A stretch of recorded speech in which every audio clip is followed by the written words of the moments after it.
So today's topic is fiscal policy. My first and foremost question is, what is this fiscal policy? First, let us understand fiscal policy in very easy manner. Okay, and then we'll draw comparison between fiscal and monetary policy. So fiscal policy is nothing but how the government uses spending and taxes to manage the economy. Okay. Now, what is this spending here and what is this taxes? See, government, the source of revenue for government is taxes. And what is this spending? Yes. Spending is nothing but government spends money for infrastructure and welfare. Okay. So government has to spend money for infrastructure, for building the building dams, bridges, and government has to spend money for various welfare schemes, etc. Okay. So for all those spendings, government want what? Government want money. So from where will government arrange that money? Either government will, definitely government will use the tax revenues what they generate for spending, or they will borrow this money from the external sources or from supranational institutions like World Bank and IMF, and they'll do this spending. Okay. So this is what is spending about. Spending refers to the money that government uses to fund various programs, services, and infrastructure projects. So it is one of the key tools of fiscal policy. See, government has to spend money, like right. Government has to create demand. Government has to build infrastructure. With building of infrastructure, a lot of demand is created in the economy, and the economy's GDP would be going up. Okay. So to boost the economic activity, government has to spend. So government spending directly affects aggregate demand, employment, and economic growth. So I'll write it here. It directly affects aggregate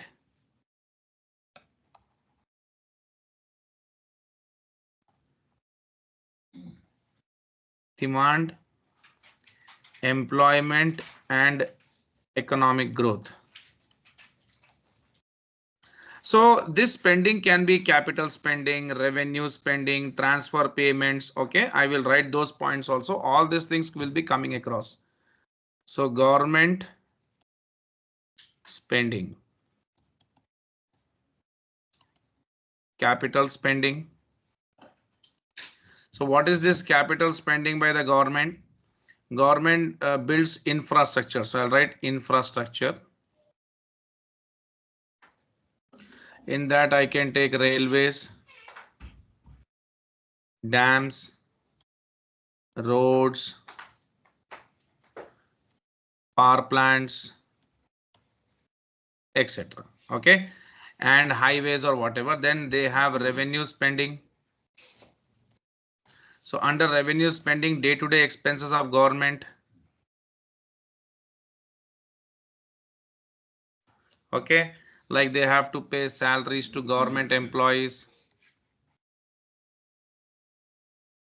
healthcare services, schools, etc.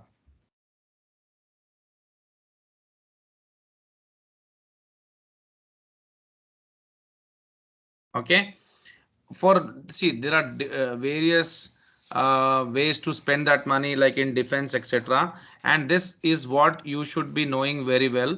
Transfer payments. See, transfer payments is government is not, selling anything to get money and spend this money for certain purposes. Instead, government has to do this as welfare initiative.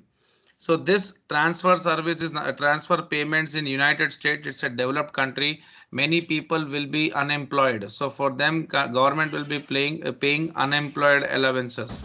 So transfer payments, money given to individuals without receiving any goods or services, like government has to pay pensions, unemployment benefits,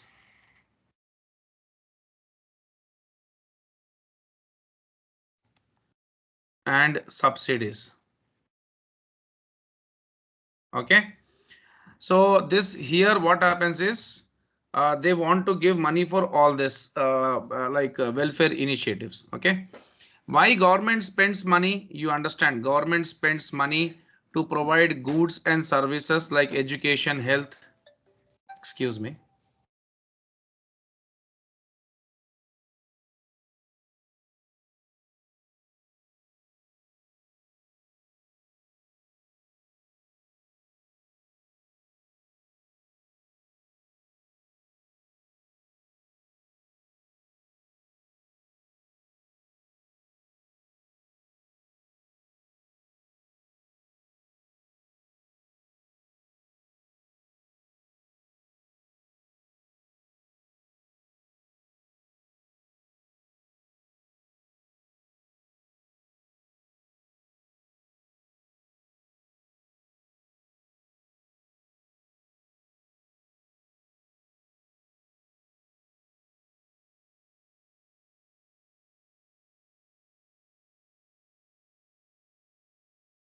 The government has to ensure many things. Government has to stimulate economic growth. Government has to provide goods and services. Government has to reduce unemployment. Government has to reduce inequality. Government has to, have money for emergencies like disaster relief, public health crisis, wars, etc. Okay. So I would like to now give you a conclusion. Government spending is the money used by government to run country, support the economy. Run the country means they have to provide health, education, defense, law enforcement, and they have to ensure that during crisis situations when there is recession in the economy, how to stimulate demand. That point of time they will reduce taxes. Okay. And when there is lot of inflation, they have to control the inflation, so they have to reduce spending, they have to reduce the demand, they will increase the taxes. So during recession they will reduce taxes to boost demand, like which happened in COVID-19 times. And during inflation they will increase taxes to reduce demand. So in that way they will try to balance the economy. Okay. They have to provide they have to reduce unemployment, they have to reduce inequality. So sometimes what happens, they will be putting they will be levying more taxes on wealthy rich individuals, and they will be, from that money they will be trying to help the the sector, the people who are in poverty, to elevate poverty. Okay. And during the emergencies also. So all this is understood. Now coming to fiscal policy, we will just try to understand what is fiscal policy in very simple terms. Okay. Then we can move forward. Once you understand the meaning properly, then it becomes very simple for you to understand things. Okay. So terminologies will be should be very familiar to you always. So once you know about fiscal policy properly, you can understand, what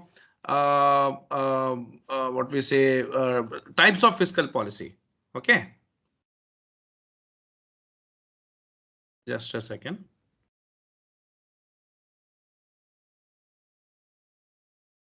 So as I told you, here there are two ways in which government spending can happen. So government spending can happen in two ways. One is through taxes, government spending. First one, they spend money through collection of taxes.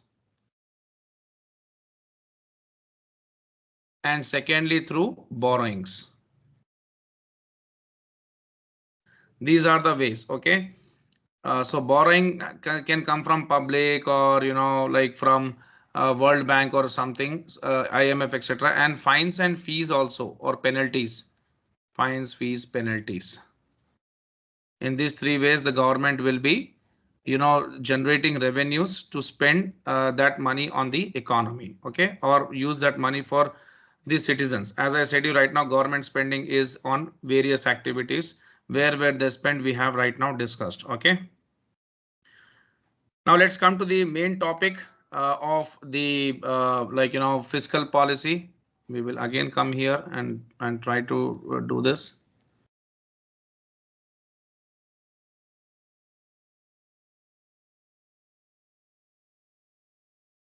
So I'll write a point here, only 2 lines. Okay. Fiscal policy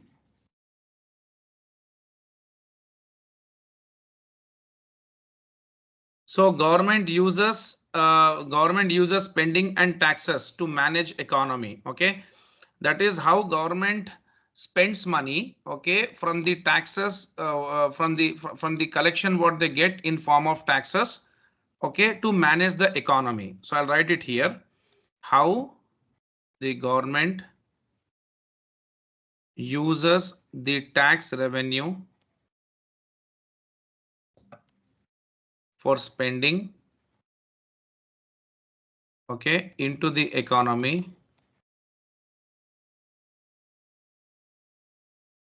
to manage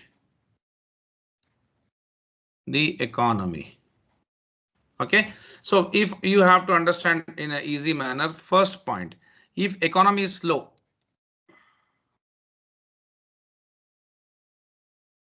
that means there is recession. So what will the government do? Government spends more, okay, or cuts taxes. Government cuts taxes. When government, why government has to cut taxes here? To increase the demand. Okay, isn't it so?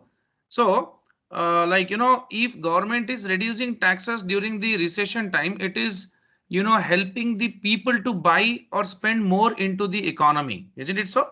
So government spends more here. Actually, government, the economy is slow during the recession times.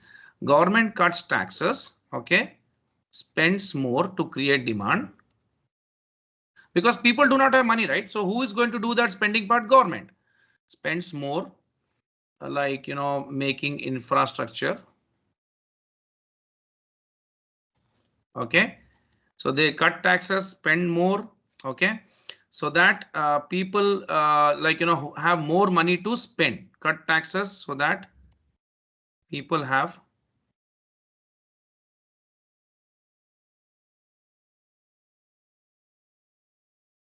more money to spend. Okay, and this helps businesses and creates jobs. Helping businesses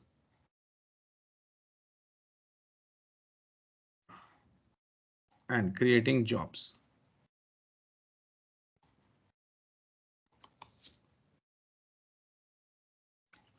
So if at all you can save more due to reduced taxes, you can spend more. And second point, if the economy is too fast, only this point we will discuss.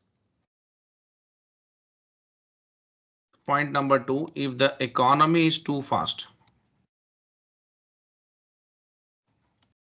that means there is overheating in the economy. What do you mean by overheating? Inflation.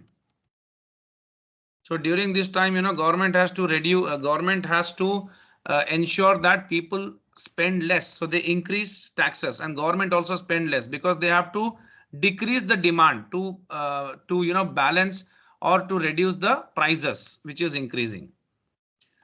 The government.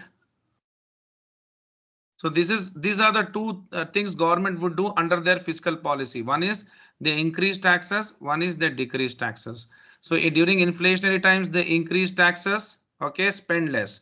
During recessionary times they decrease taxes, they spend more and create demand. Here they reduce demand, they create demand. The government spends less or raises taxes to slow things. Okay, down a bit. So this is what you have understood about the fiscal policy. Now let's go into the topic.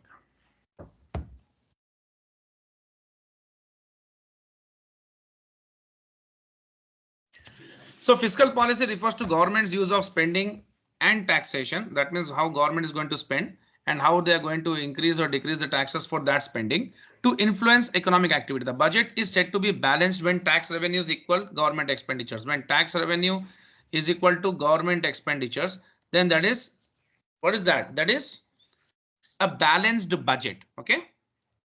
So budget surplus is when the revenues are more than expenditures. That means government is getting more tax revenues and they are spending less from that. Government is getting $100. They are spending $80 of that. So they are in surplus, right? And deficit is when government expenditures exceeds the tax revenues. That means the government's expenditures are way high, but the tax revenues what they are generating is less. So there a deficit is created. So government has to make sure that that deficit has to be, recovered, or the deficit or the gap which is between the spending and the collection of taxes should be reduced. Okay, that means they should not have this deficit. They should have adequate money to spend into the economy. So an increase in deficit, that is not good. I said you right now. So that is nothing but also called as decrease in surplus is considered expansionary. That means government is doing too much. It is spending too much into the economy to expand the economy, or to create demand in the economy. Okay, that means spending more into the economy is creating demand. That it tends to increase GDP. So what happens? Government spending. See, I will give you a small example. Government is making express highways. Government is making, suppose government is developing an express highway between two cities, Hyderabad and let's say Bangalore. Okay, see, this is already a developed highway, but government, let's go some years back, like 30-40 years back, when government has not started this. Government has just thought of doing this. See what kind of impact this can have like on the public or on the people. Along the highways there are many towns which have got developed. Okay, and when people start traveling through roadways between these two bustling cities, then what happens? The roadside, they would be buying certain products. They would be dining around the like lot of eateries would be can be made like alongside the highways, whereby that can create jobs for people, right? Employment for people, entrepreneurship for people, and that can again help government to collect taxes and put into the economy. Okay, so government spending can always create opportunities, create employment. When people work, they earn. When they earn, they pay taxes, and government can again like use those taxes for expanding the economy. So GDP would definitely grow with government spending. Okay, so you see Indian economy is growing well right now because government spending has increased into the Indian economy. You see all the places, the railway stations are made world class. They are trying to make it. The airports are like made with this, which is creating lot of, demand for people to, travel around places. Like because now the access has become very easy. Since the access has become very easy, people are saving a lot of time, because time has become very important element these days, right? So that has again created new avenues. When airport is developed, a lot of people get employment. Okay, aviation sector, one of the sectors is getting a boost. Okay, and that also creates employment. Okay, and then again taxes to the government in direct or indirect way, whatever it is. Okay, now, so government would try to increase in deficit is not good. Okay, in that case, government has to spend a lot of money. Government has to increase taxes. So increase in deficit is considered expansionary, in that it tends to increase GDP. Decrease in deficit, that means government is having enough money in form of taxes. They are collecting enough money so that the tax revenues are more than the spendings. Okay, or government expenditures. So is considered contractionary, in that it tends to decrease GDP. So what happens if government is having lot of government is collecting lot of money in taxes? Okay, that is government spending is decreasing in this case. Okay, see, increase in deficit means decrease in surplus or increase in spendings. See, we have seen this point here. Budget surplus occurs when tax revenues exceed expenditures. When tax revenues are more than expenditures, government is spending less. When government is spending less demand creation, less GDP. So in this case, decrease in deficit is surplus. Decrease in deficit is increase in surplus. Government is spending less. When government is spending less, contractionary policy, decrease in GDP. When government is spending more, expansionary policy, increase in GDP. More spending, more demand, more GDP. Expansion, less spending, less demand, less GDP. Contraction. Now, monetary policy. Now, monetary policy, you have to alienate this from the tax side. Why? Because monetary policy has nothing to do with taxes. It has only to do with interest rates. Okay, just a second. Give me a second, please.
So monetary policy refers to central banks. In every country, there is an apex bank or institution.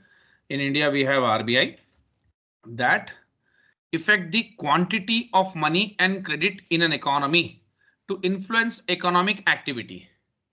So see, who ensures that money supply should be intact? Okay, the central bank. So central bank will take certain actions that affect the quantity of money. Okay, the money, how much money has to be, supplied, and credit in an economy. So how much money they should be giving in form of loans, etc. That will decide the economic activity. If government is increasing the interest rates, what will happen? People will take less loans. Okay, companies will be taking less loans, and when the less loans are taken, less investments are done. Less investments, what will happen? Less demand is created. Okay, and employment or issue also crops up, unemployment problems also crops up.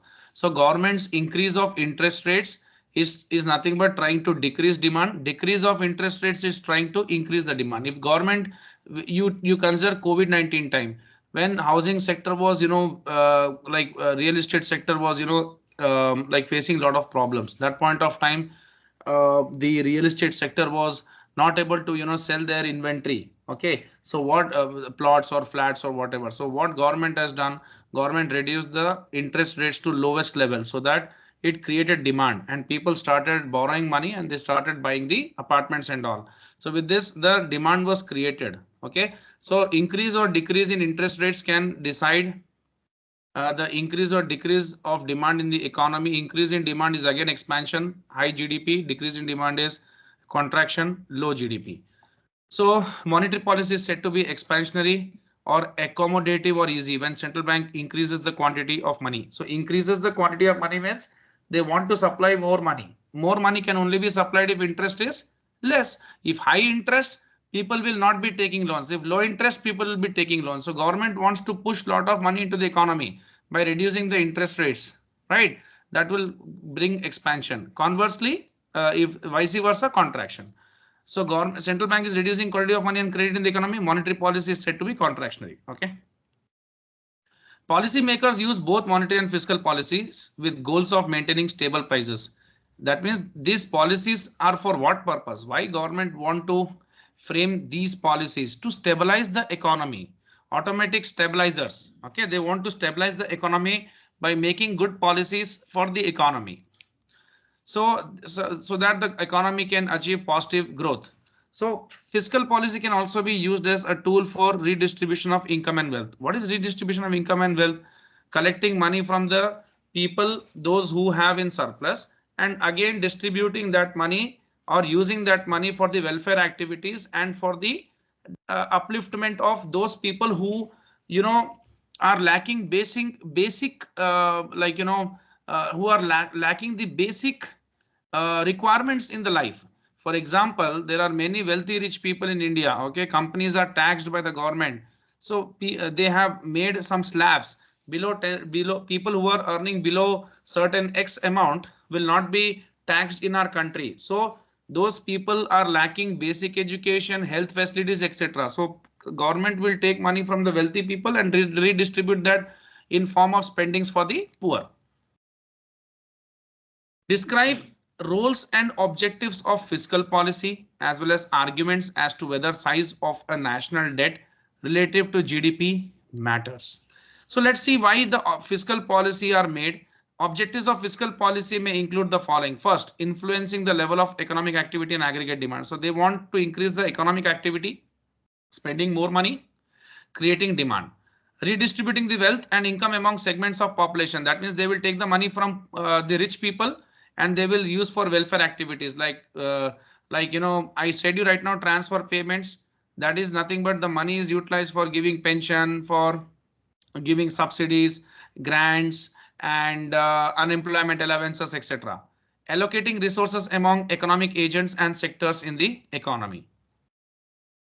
So in general, decreased taxes and increased government spending both increase a budget deficit, overall demand, economic growth and employment. Very important point. See, if the government is reducing taxes and they are increasing the spending, that creates deficit. Okay, increase a budget deficit. And if government is spending more, what is happening? Government is spending more, that creates demand. Okay, see what happens. Let's say I will take my academy's example. I was using a whiteboard. Okay, now suddenly I bought a digital board and I spend a lot of money. So that is not for getting more students, but giving good experience to the existing students, and those students will again spread this news and I may get more students. Okay, because apart from the education what I'm providing some quality, some visualization, some good experience to the students.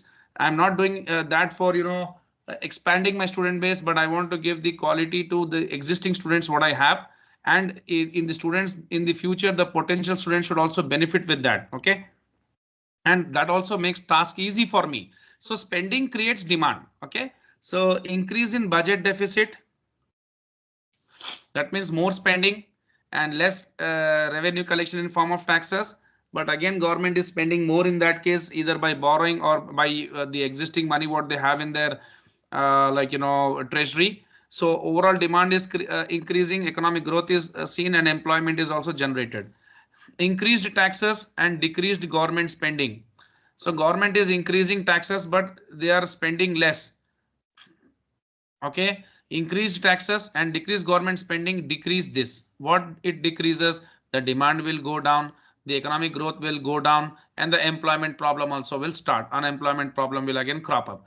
So budget deficits are increased in response to recessions. I told you right now, during the recession time, when the economy is very slow, government starts spending, and government with government spending, everything picks up. Economic growth, demand and employment. Okay, and budget deficits are decreased to slow growth when inflation is too high. So when there is very high inflation, government when during recession times, government decreases taxes, increases spending. During inflation times, government increases taxes, decreases spending. So with that, they decrease the demand. Okay, to control the inflation also. That is also one of their policies. Now, Keynesian economists believe that. So J.M. Keynes is one of the economists, okay, who has propounded a lot of theories in economics. So what they believe, that fiscal policy through its effect on aggregate demand. So more spending is creating high demand, can have a strong effect on economic growth when economy is operating at less than full employment. Yes, when many people are not working, when there is a population whereby some 80% of the people are working, 20% are not eligible also. Okay, or if even though they see there are a lot of unemployments, right, structural, frictional. So we will not go into all those details. So they say that with the fiscal policy through its effect on aggregate demand, as the demand is increasing, right, with more spending in the economy by the government, that will have a strong effect on economic growth. When economy is operating at less than full employment, when many people are not working, with government spending, what happens? That gap is bridged. See, government is spending more to create more demand. And in future, we can expect employment also. Right now, the employment is not there. Full, all people are not working. But in future, that can happen, right? With more demand and economic growth. Now, monetarists believe that effect of fiscal stimulus or fiscal boost, okay, is only temporary, and that monetary policy should be used to increase or decrease inflationary pressures over time. They say that it is not going to happen completely through the fiscal stimulus. That means spending by the government by increasing taxes is not always going to happen. Okay. So what happens, like government spending by reducing the taxes. Sorry, I just decrease taxes and government spending. See, monetarists say that the fiscal stimulus, what government is going to do by spending more into the economy, is something which is temporary, and that is only not enough. With monetary policy, the government can reduce the government can also reduce certain adversaries in the economy, certain adverse events in the economy like inflation. Okay, during inflationary times, what I said, government can reduce the interest rates uh, during inflation, right?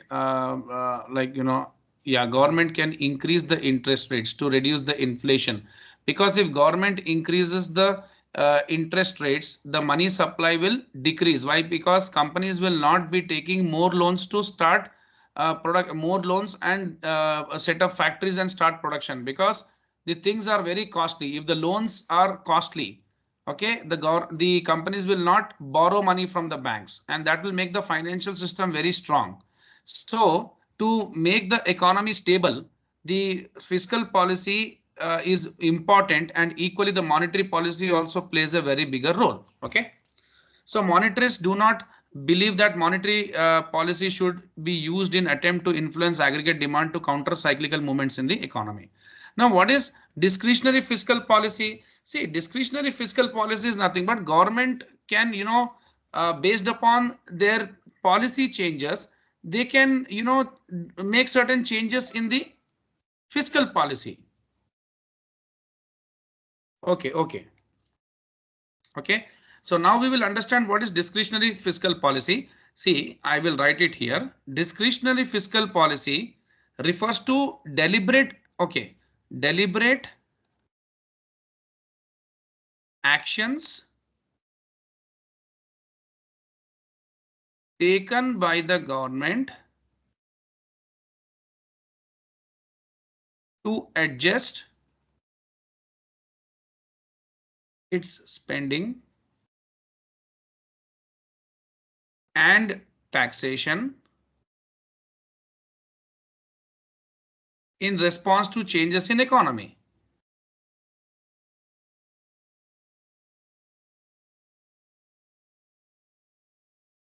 Okay. So these actions, these discretionary, discretionary fiscal policy, what we are speaking, these are not automatic. See, what is automatic stabilizers? See, automatic stabilizers are nothing but like sometimes you make certain policies which would automatically be applicable. Okay, but sometimes you have to think and make certain policies. Okay, I will tell you what is that, don't worry. So like discretionary fiscal policy is nothing but deliberate actions taken by the government to, deliberate means nothing but they are taking putting more efforts, okay, and special efforts here, okay, to like adjust their spending and taxation in response to changes in economy. So what changes happens in the economy, accordingly they will be making their policies.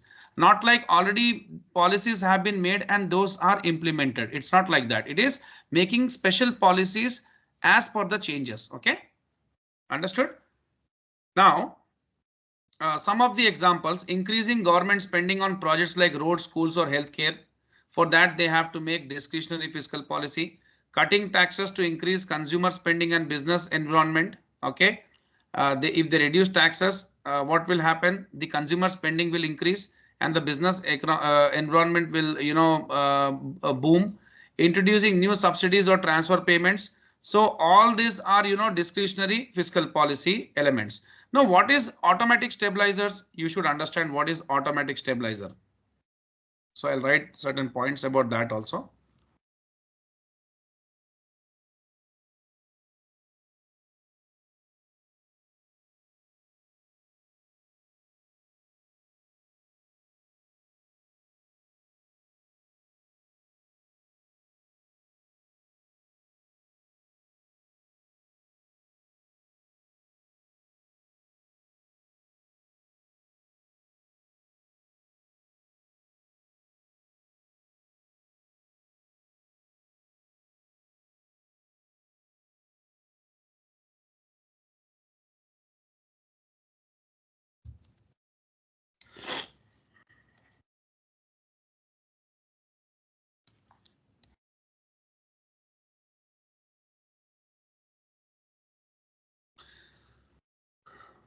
So see, as we have discussed right now about discretionary fiscal policy and automatic stabilizers, both are the tools used by government to stabilize the economy.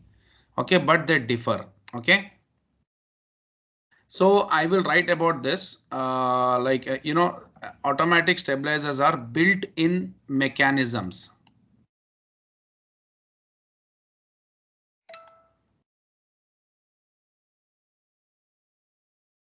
that automatically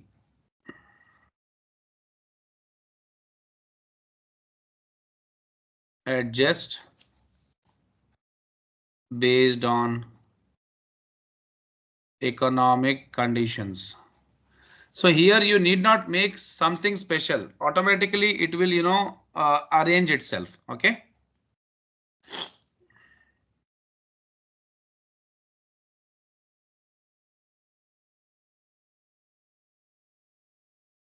And so here I will write one more point. Point A.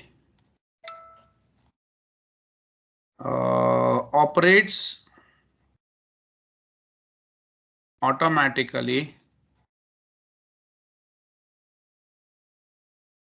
without, that means already there are certain laws which are made which are like automatically applicable. So very simple, government has made a policy. When suppose I speak about monetary policy, for example, or I speak about the fiscal policy, automatic stabilizer is nothing but, let's say when there is recession, okay, the economy is not doing well, so government will reduce taxes and they will spend more. That is the automatic stabilizer. Okay, they are not having a special, they are not making a special policy for that time. They have already made a policy and that is automatically applicable. When that condition comes, automatically this will be implemented. Okay, no special efforts are put. Okay. But what happens about the discretionary fiscal policy? See, government will study the situation, and they will accordingly, if some special efforts are to be put, they will put and they will frame certain policies exactly uh, individualistically for a particular phenomena or a particular thing. Okay, so I will write it. No, need not worry. Operates automatically without new laws or decisions. So already they have framed, this will automatically be applicable. When there is a scenario when some kind of policy is to be implemented, that will automatically be implemented. And this is immediate and automatic response to economic changes.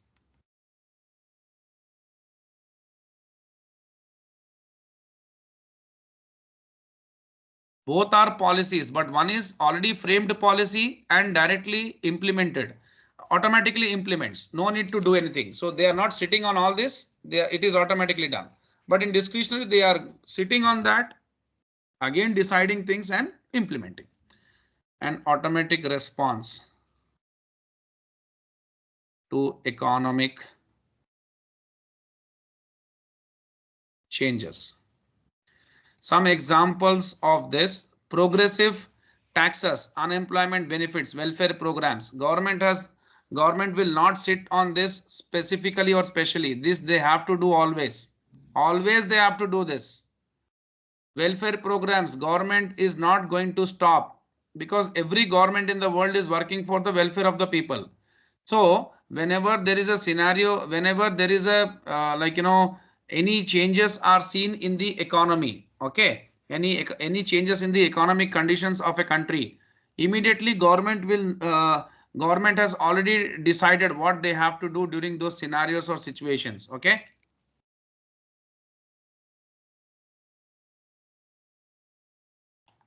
Progressive taxes, unemployment benefit.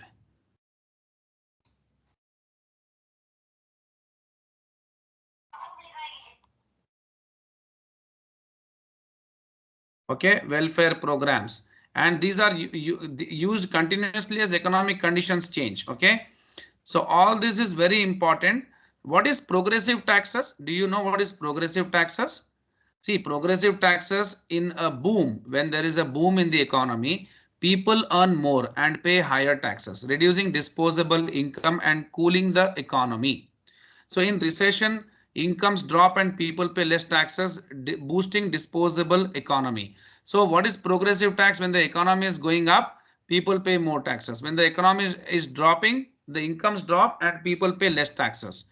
So this is automatically happening. The government has nothing to do in this case. More economy is boosting up, more taxes, okay, levied on people, and more reducing their disposable income. See, increase in taxes, decrease in savings, decrease in taxes, increase in savings. So automatic stabilizers are nothing but to stabilize the economy, to make the economy stable. What happens when the economy is booming? Of course, people are earning very much. Okay, when they earn very much, the tax rates are same, but the amount of tax what they are paying is more. Okay, and that will automatically reduce their disposable income. And in second case, when the economy is in recession, the income levels will drop, people will pay less taxes, and that will that will increase their disposable income. So this is automatically happening. Government is not making any special policies for that. Unemployment benefits, during recession more people receive benefits, increasing government spending and supporting consumption. Okay, during good times, when there is no recession, when the economy is in boom, people people don't receive much unemployment benefits because everyone is working in those conditions. Okay, so this is what is economic stabilizer. In contrast to this, I will write 2 points for discretionary policy.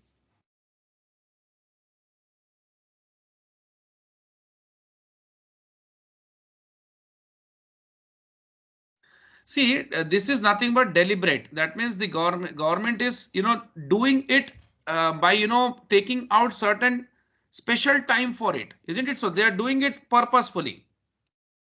That you should be understanding, okay? Intentionally, or they want to do that because they are concerned about certain things. So I already have given the definition of this, okay? So I will read out the point. Deliberate changes in government spending or taxes to influence the economy. Okay, I will say intentional. There it is not intentional. There it is already built-in mechanisms are there, already automatic. Okay, they don't specially sit on that. Okay, just a second.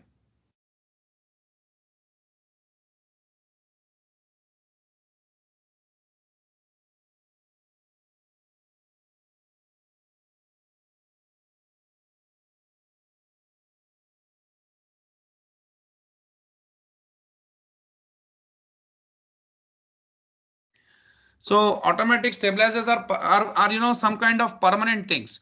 The government is not going to change that. Automatically, as the scenario changes, that will be applicable. So intentional changes done. Okay, and here the decisions are required. So require active decisions by policy makers or passing new laws, special laws. Okay. Here it is, very slow implementation will be there because legislative delays will be there. Slow implementation. I'll give you examples also.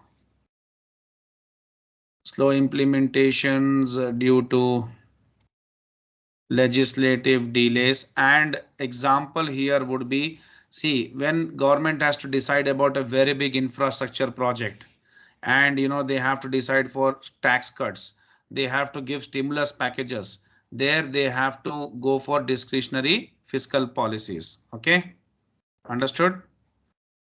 So like they have to think, see, if they have to make a very big infrastructure project, a very big dam, or they have to make express highways, or they have to give some package like some package to some affected area, that point of time they will decide whether to increase or decrease taxes or not. That is upon the government. Okay. So here it is understood in automatic, they will, certain things are not to be, seen again and again. They have already pre-decided about them, and they are already firm about that. So they made it, and the policies will be accordingly implemented. But here they have to think. So infrastructure spending, they want to decide about tax cuts, they have to sit, parliament session sit, right? And about the stimulus packages. Okay, so we understood about these terminologies. These are flexible also. When it is upon your discretion, your policy is not rigid, very flexible.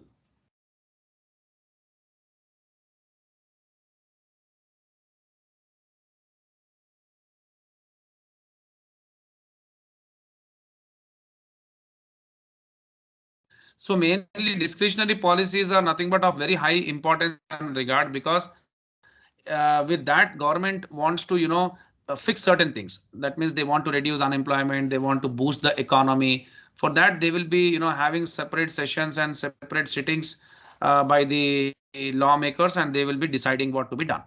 So again we are into this. Discretionary policy refers to spending and taxing decisions of a national government that are intended to stabilize the economy. In contrast, automatic stabilizers are built-in fiscal devices triggered by state of the economy. So what state the economy is in, seeing that, automatically that will be implemented. Discretionary fiscal policy, the governments will take certain actions regarding how much they have to spend, or taxing decisions whether to reduce or increase taxes. Based upon this, based upon the economy's condition, and to stabilize the economy, they will be taking certain policies, making certain policies. For example, during a recession, tax receipts will fall, of course, because the government will reduce taxes, and government expenditure on unemployment insurance payments will increase. Both of these tend to increase budget deficits and are expansionary. So during in these two cases, as both are meant to stabilize the economy, government has to spend more, and that is expansionary because there is a deficit. Similarly, during boom times, vice versa, tax revenues will be high, coupled with lower outflows for social programs, tend to decrease budget deficits and are contractionary. So what will happen during the boom times? Very boom times, to reduce the inflation, or like during those times when the economy is in high boom, the taxes will be high.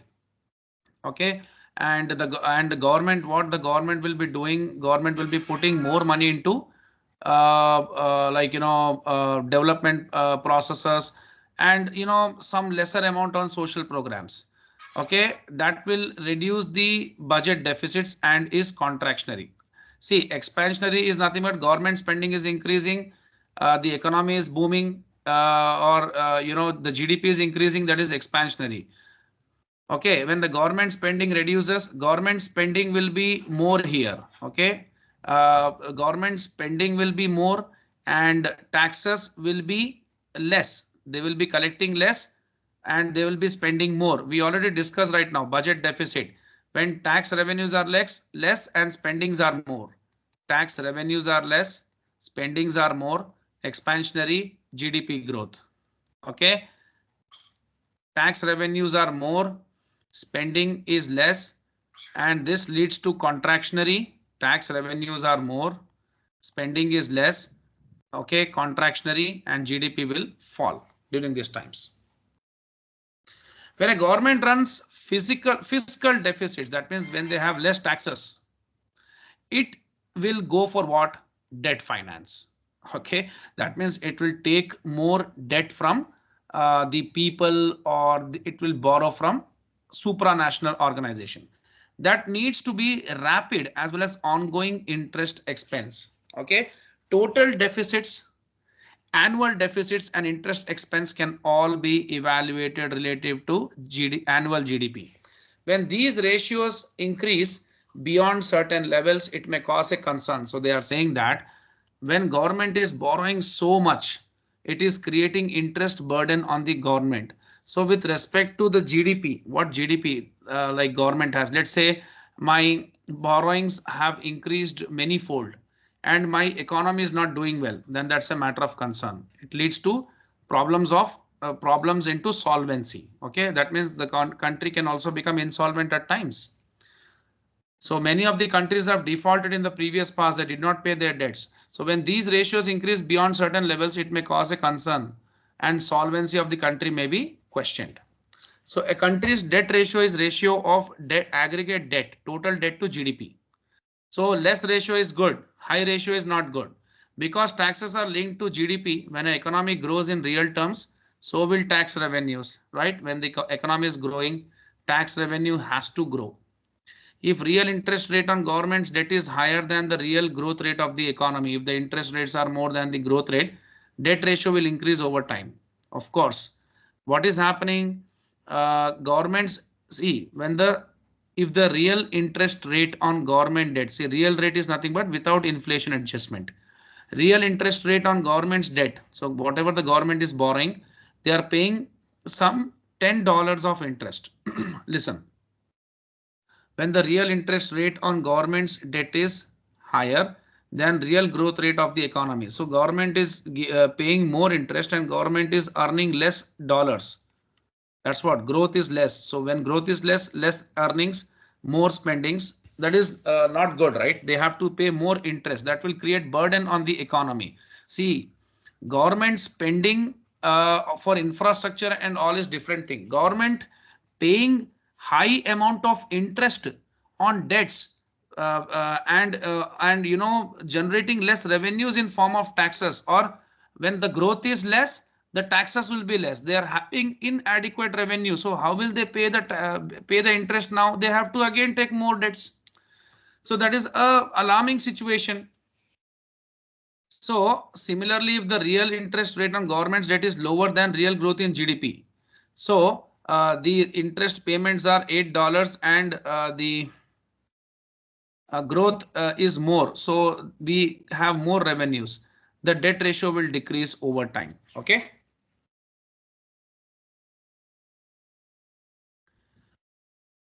Now, arguments for being concerned with size of fiscal deficit are as follows. Higher deficits lead to higher future taxes. See what happens. More deficit if it is increasing. If there is more deficit, what will happen? Government will again, borrow. Okay. And again, government will create some liability and the burden will be passed on to the citizens of a nation. So that will lead to higher future taxes.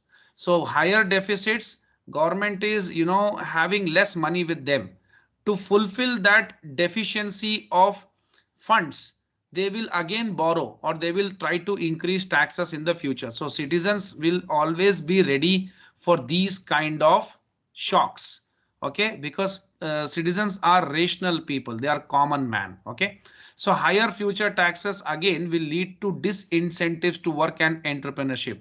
Yes, if more taxes, that will reduce any kind of investments in the economy. People will be reluctant to invest. Why? Because more taxes, what is less disposable income for them, right? This leads to lower long-term economic growth. So very understood fact. Economics is a very beautiful subject. It explains you all these points very clearly. It says if the deficit is a prolonged one, so government has to find means to continue its projects. So they have to borrow, or again they have to increase the taxes. These two things can happen, and that will impact the entrepreneurship, and again it will reduce the economic growth. Everyone is following? If markets lose confidence in the government, investors may not be willing to refinance the debt. This can lead to government defaulting or having simply to print money. So printing money would ultimately lead to higher inflation. So what happens if the economy is going down? Okay. If the economy is going down, the people will lose their confidence in the government, because government is constantly borrowing. Like I will not name some countries, neighboring countries. You may see certain countries, you may uh, do some research in the countries. You can see the history of those countries who have had a prolonged or very high deficits, and in that case they were constantly borrowing, and in that case the investors lost confidence in the government, because government is not able to bring the country's economy to surplus. So investors again don't want to lend money to the government by buying bonds of that government. Like government will be issuing bonds, right, for funding purposes. Again, people will not be willing to lend money, and then what will happen? Government will not get money when the time when they are in need. Okay, and already the economy is going into doldrums, or economy is going into like deep losses. Okay, or the economy is not expanding. So first of all, investors will lose their confidence. They will not be lending money to the to the government. So when government is not having enough money, what will government do? Again, it has to borrow. That borrowing will again increase, and again one fine day, what will happen? Government will not able to be repaying that money, and they'll default. And then again they'll start printing money, and that will increase the inflation to a very high extent. So increased government borrowing will tend to increase interest rates. Of course, with government borrowing more and more money, the burden is passed on to the citizens, and the firms may reduce their borrowing and spending as a result, thus decreasing the impact on aggregate demand of deficit spending. So what will happen if interest rates will increase? The companies who want to start new projects will not be borrowing now, because the borrowings have become costlier for them with increase in interest rates, and whatever they will be producing, it will be very costly, and inflation has already come up in that case. So during the inflationary times, when the interest rates are going up, it discourages people to take loans. And when when the entrepreneurs are not taking loans and expanding their projects, that will what that will do? That will decrease the demand in the economy. The aggregate demand will decrease, and the deficit will again increase. This is referred to as crowding out effect. So now we will understand clearly about this, crowding out effect. Okay. So printing money is in very extreme cases. I will tell you, printing money is in very extreme cases, the government will go for printing money. Okay. Don't think that it is a normal thing. Very rarest of the rare cases it has happened. Just a second. Just a second.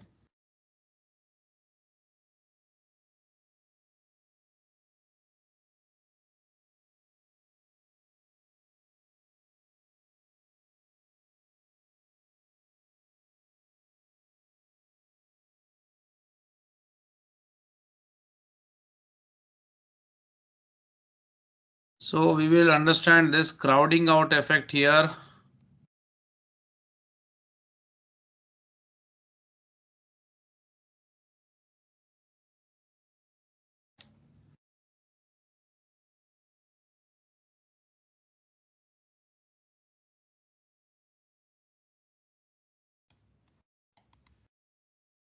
So what is this crowding out effect?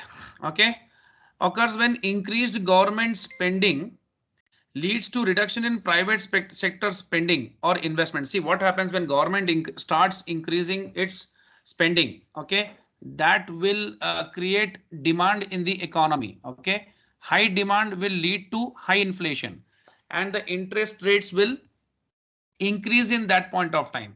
So that what will that do? That will deter the businesses to take like loans with high interest, and that will deter them from spending money into new projects. Okay, so that is not good for the economy. So I will write the point here: crowding out effect. This occurs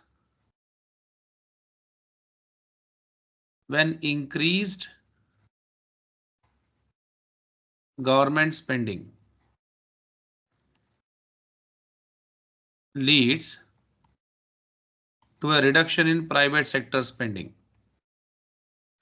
Why this is leading to reduction in private sector spending? So when government like spending is increasing, that is expansionary time, right? The GDP will grow and the demand will be very high. When the demand is very high, that will create high inflation as well. So when the inflation is high, the interest rates will again go high. So interest rates are high, that will the people who want to take loans will not be opting the loans at higher interest rates. So it will deter them from taking the loans at higher interest rates. Am I right? And then what happens? The investments in the economy will slow down. Okay, leads to reduction in private. So reason I have given: private sector spending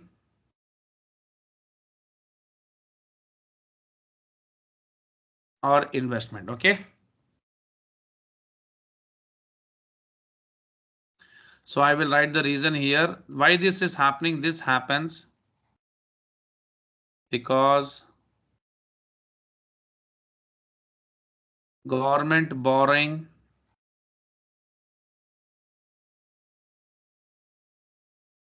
to finance its spending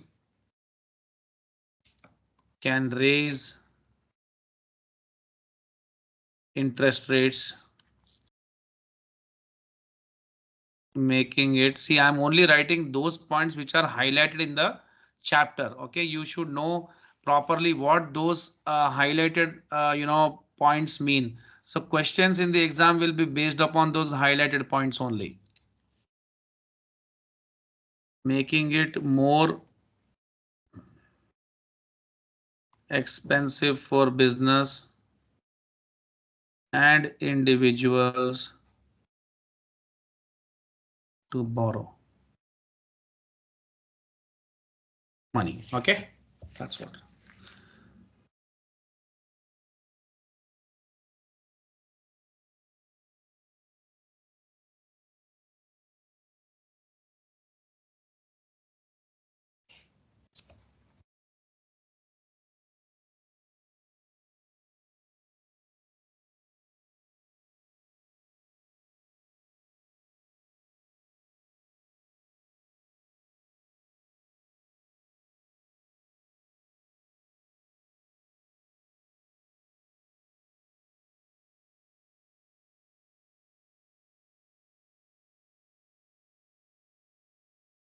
Okay,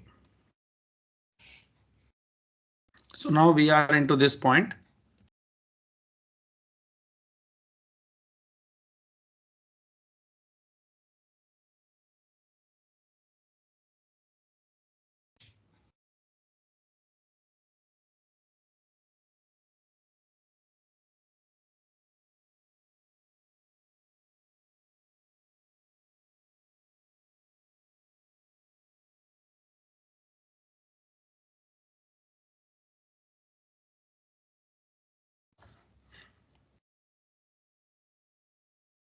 Yeah, so now,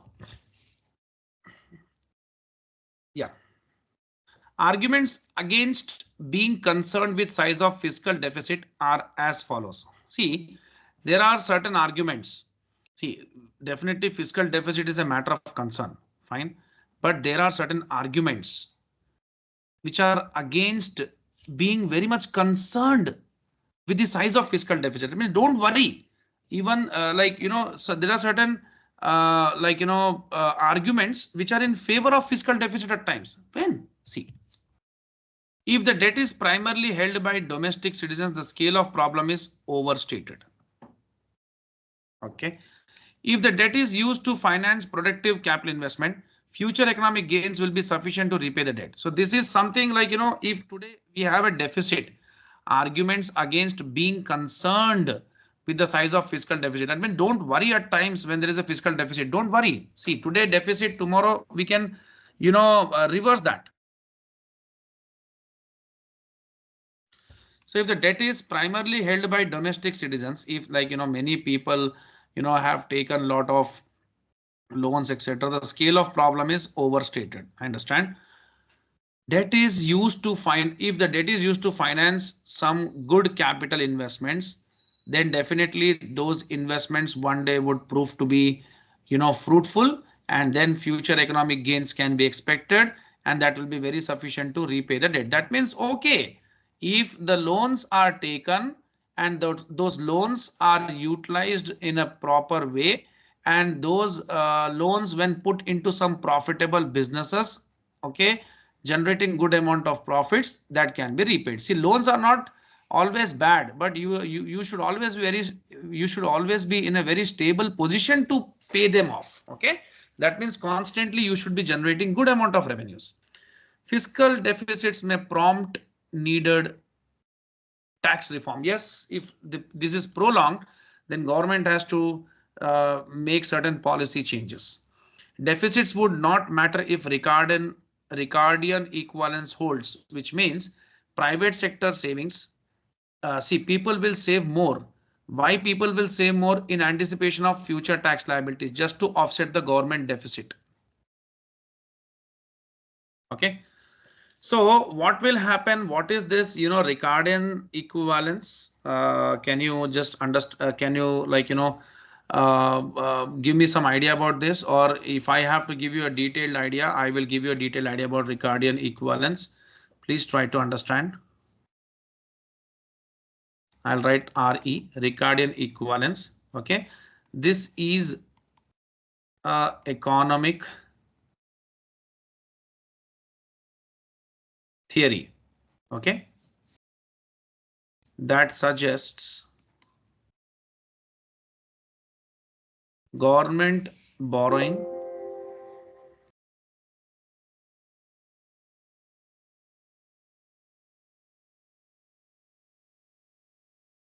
why government will borrow when they are running in deficit, okay, is equivalent to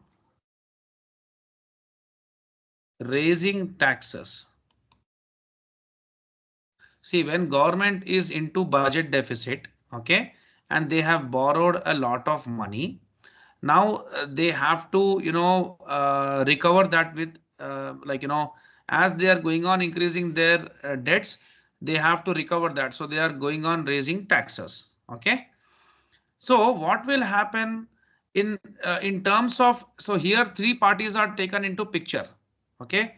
The government, the policy of the government, and the people. Okay. There are three things here.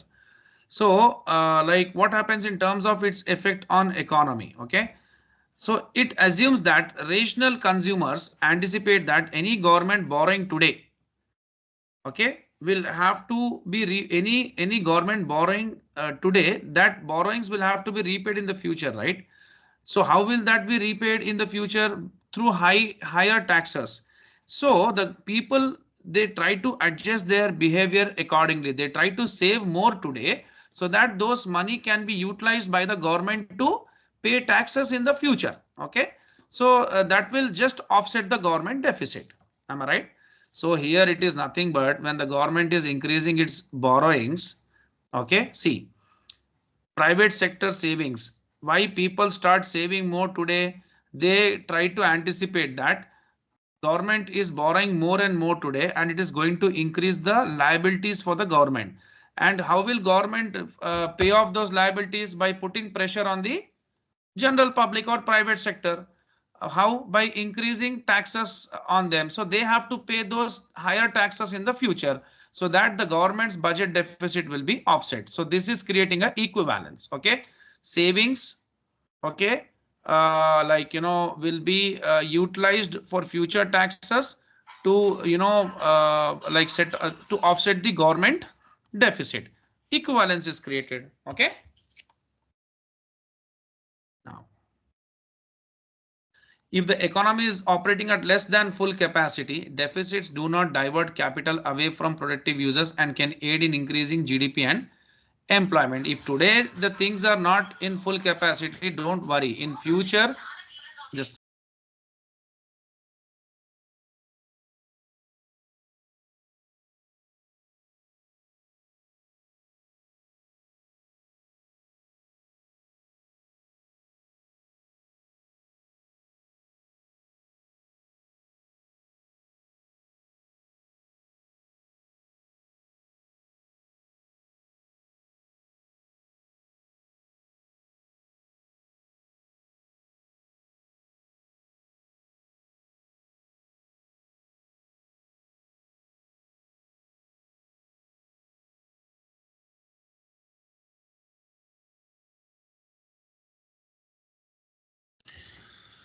so if today they are not working in full capacity, if the economy is operating less than full capacity, okay, that means the economy has started to boom. Okay, deficits do not divert capital away. Don't. This is not a scenario whereby it's a alarming situation, because now the economy is not operating in full capacity. Slowly, steadily, it will start operating, and then things will bought into productive uses, and that will aid the GDP or increase the GDP and employment also. Okay, so today we have understood lot of facts about this topic.